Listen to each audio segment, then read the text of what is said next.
Bonjour à tous, dans ce nouveau Cosmed TV, nous allons parler d'une actualité, les emballages plastiques.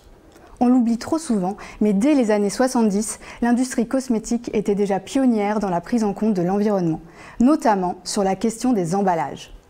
Depuis, chacun sait que les contraintes réglementaires sur les emballages se sont renforcées. Le Pacte vert européen, la loi AGEC et aujourd'hui la loi climat et résilience, suivant ainsi une demande forte des consommateurs. Les entreprises cosmétiques s'orientent désormais vers l'utilisation du plastique recyclé et recyclable ou d'emballages moins complexes. D'ici 2030, les emballages devront intégrer au minimum 50% de plastique recyclé. Conséquence, la demande de matières premières a explosé, créant une tension sur l'approvisionnement. Écoutons un fabricant d'emballage. Alors, les cours des matières plastiques aujourd'hui subissent des variations sans précédent. C'est lié à plusieurs facteurs. Le premier, c'est le report d'opérations de maintenance qui ont suivi l'apparition du Covid-19 l'année dernière. Ces opérations de maintenance, doublées de cas de force majeure, ont créé une contraction de l'offre sur le marché des fabricants de matières plastiques. Et cette contraction d'offre a été doublée par une forte reprise des marchés américains et asiatiques, et donc une captation de la demande, qui fait que contraction de l'offre, augmentation de la demande, on a aujourd'hui une variation du cours sans précédent. Cette variation de cours, est-ce qu'elle va s'inscrire dans la durée? Peu de personnes sont capables de le dire. On sait qu'à court terme, les augmentations vont continuer, au moins jusqu'à l'automne, en tout cas d'après de nombreux experts. Dans cette situation de pénurie, il existe des solutions.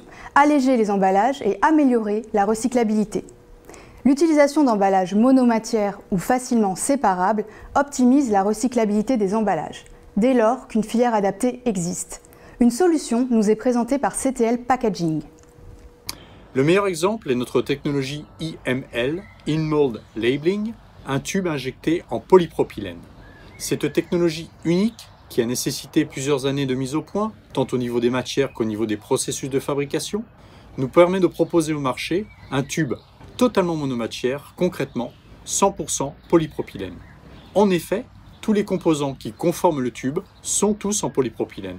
En commençant par l'étiquette IML, qui comporte déjà la décoration des tubes et qui est fabriquée en polypropylène, sur laquelle nous venons injecter la jupe du tube, qui donne naissance à un cylindre parfait, donc 100% polypropylène, sur lequel nous venons injecter la tête, également en polypropylène, pour former le tube, sur lequel nous venons rajouter la capsule elle-même en polypropylène, ce qui donne naissance donc à un tube totalement monomatière, puisque 100% polypropylène.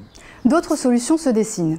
Direction la région Sud, où un consortium d'entreprises de la cosmétique travaille à la création d'emballages sans plastique.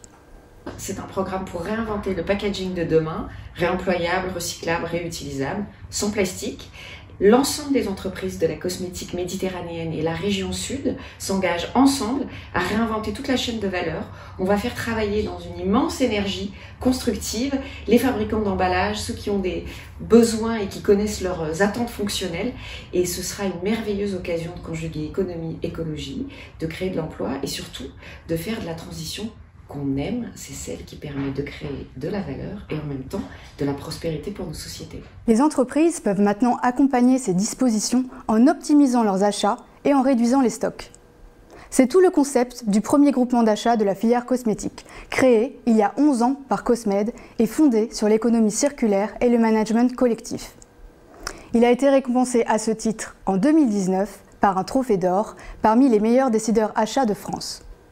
Ce modèle économique unique, basé sur l'action collective de 300 acheteurs actifs, a fait l'objet d'une marque d'intérêt de la Commission européenne. Stéphane Faustin-Leybach, directeur achat du groupe Naos, nous le présente. En 2006, avec une poignée d'acheteurs, nous avons créé une instance d'achat au sein même du Cosmed.